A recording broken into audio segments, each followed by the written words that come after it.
Postdata. No es esta lluvia lo que ahora me ata. Tal vez pueda ser cierto ingrato olvido, que al sacarme la flecha de Cupido, al fin me deja herida bien la espalda. Ya no te extraño, es cierto, bella ingrata, pero aún como soldado fiel te escribo, vencido por las huestes del amigo, remitente de lujo en mis cartas. ¿De quién serán esas ojeras malvas?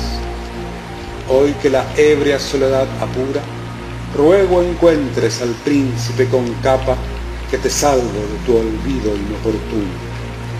Hoy me es buena compañía la luna, de ella tampoco soy amante único.